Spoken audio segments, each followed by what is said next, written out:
What Seneca's letters taught me about 2026. I first encountered Seneca in my school library, a quiet name on a shelf I didn't yet understand. Years later, that same voice surfaced again, this time glowing on a screen, surrounded by notifications, headlines, and endless motion. Between those two moments, the world changed. I changed. And beneath the digital noise of the present, a familiar question returned. What kind of year is 2026 going to be? Letters across time. It is not that we have a short time to live, but that we waste a lot of it. Seneca. Seneca wrote letters nearly 2,000 years ago. By candlelight. Without data streams or algorithms. Yet as I read, it felt less like archaeology and more like receiving mail. His words cut cleanly through time. Not predictions. Not optimism. But clarity. He wasn't preparing for a year. He was preparing for reality itself, unstable, uncertain, and beyond control. And suddenly, 2026 didn't feel new. It felt familiar. The noise outside the mind. Man is affected not by events but by the view he takes of them. Epictetus. The modern world feels loud because it never sleeps. Markets twitch. Feeds refresh. Opinions multiply faster than facts. I realized that my fear of the future wasn't rooted in events, it was rooted in exposure. Seneca warned about this long before screens existed. He spoke of crowds, gossip, ambition's contagion. Today, those crowds live inside our pockets. We carry them into bed, into silence, into thought. 2026, I realized, wouldn't overwhelm me because of what happens, but because of how much of it I let inside my nervous system. Stillness, Seneca taught me, isn't withdrawal from life. It's protection of perception. The illusion of preparedness. The whole future lies in uncertainty. Live immediately. Seneca. We plan obsessively now. Calendars years ahead. Financial forecasts. Life optimization. But beneath that planning is a quiet superstition. That certainty can be engineered. Seneca dismantles this illusion gently. He doesn't mock preparation. He exposes attachment. He reminds us that fate doesn't consult spreadsheets. As I thought about 2026, I noticed how much energy I spent rehearsing outcomes. Imaginary crises. Hypothetical failures. I was living a year that hadn't arrived, and missing the moment I stood in. The future, Seneca suggests, isn't something to conquer.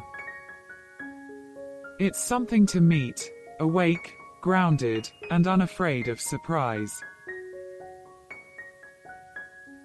Time as a psychological landscape.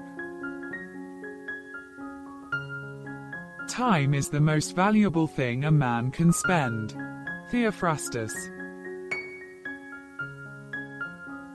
Neuroscience tells us that time is not experienced evenly. Fear stretches it. Presence compresses it. Anxiety fractures it into fragments. Seneca understood this intuitively. He wrote that most people don't lack time, they surrender it to distraction, to worry, to regret. As 2026 approaches, I see time less like a road and more like terrain. How I walk through it matters more than how far I go. The mind that rushes arrives exhausted. The mind that attends arrives alive. The discipline of inner weather. He who suffers before it is necessary, suffers more than is necessary. Seneca.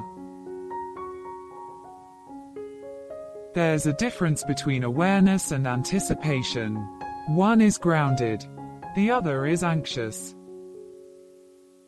Psychology now confirms what Stoics lived by. Rumination amplifies stress. The brain cannot distinguish imagined threat from real danger. We flood ourselves with cortisol for events that never arrive. Reading Seneca before 2026 felt like learning emotional meteorology. He wasn't teaching denial, he was teaching proportion. Storms come, but living under constant thunder only guarantees fatigue. Inner calm isn't naive, it's strategic. Identity in a shifting world. When we are no longer able to change a situation, we are challenged to change ourselves. Viktor Frankl. The world is changing faster than identity can stabilize. Careers morph, social roles dissolve. Algorithms reshape attention, and with each shift, the question returns: who am I now? Seneca's answer is unsettlingly simple. You are not your roles, not your reputation, not your future plans. In preparing for 2026, I stopped asking what the year would demand of me, and asked instead what kind of person I would bring into it. Character, Seneca insists, is the only possession immune to external chaos. The economy of attention. Your mind will take the shape of what you frequently hold in thought. Epictetus. Attention is the currency of the digital age. Everything competes for it. Few things deserve it.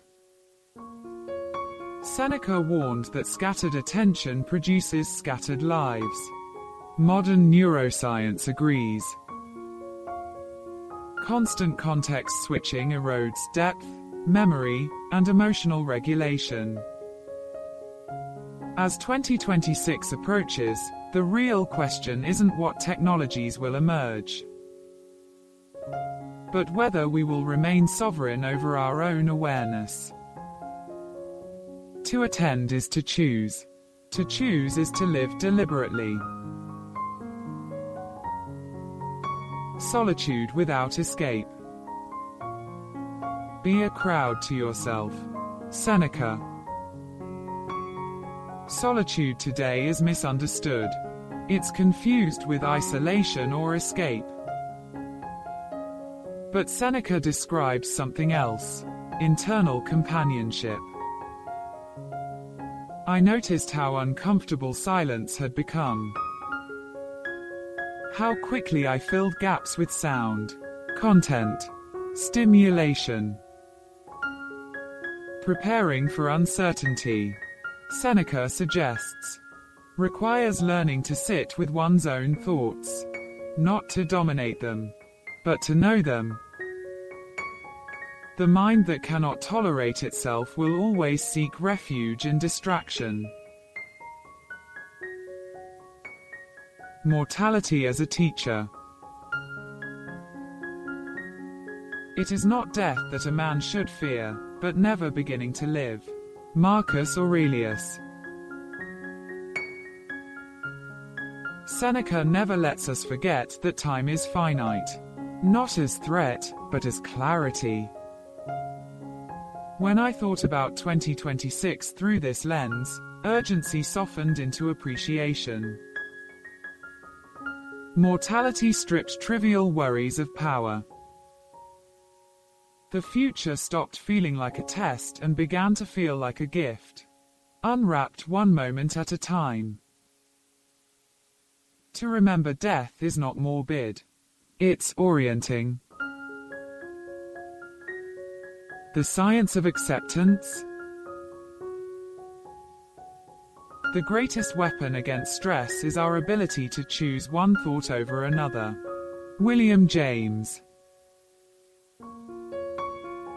Modern psychology calls it cognitive flexibility. Stoics called it wisdom. Acceptance isn't passivity. It's alignment with reality as it is, not as we wish it to be. Resistance drains energy. Acceptance redirects it. Seneca's calm isn't mystical. It's neurological. A trained mind produces less suffering. As 2026 approaches, acceptance feels less like surrender, and more like freedom from unnecessary battles. Living before the year begins. Life is available only in the present moment. Thich Nhat Hanh. The paradox is this. The best way to prepare for the future is to inhabit the present fully. Not scrolling through fears. Not rehearsing disasters. But living, attentively, ethically, awake. Seneca didn't wait for the world to stabilize. He lived wisely within instability. And perhaps that is the quiet invitation 2026 offers, not certainty, but presence. The calm that outlives the calendar. Peace comes from within. Do not seek it without. Buddha. Years change. Conditions shift. History accelerates. But inner clarity endures. Seneca's letters didn't predict the future. They trained the mind to meet it. Reading them now feels like anchoring consciousness amid cosmic motion. Atoms swirling, societies evolving, time unfolding. The universe is change. The mind that understands this becomes fluid, resilient, awake. And so I step toward 2026 not armed with answers, but grounded in attention. Ready to meet uncertainty as part of the great unfolding. This is Cosmic Reflections, where philosophy, science, and spirit converge to explore consciousness, the universe, and the hidden architecture of being. Thanks for your time. It's been a delight. What should we explore next? Comment, share, and save your insight. Subscribe to Orbital Reads and keep your thoughts bright.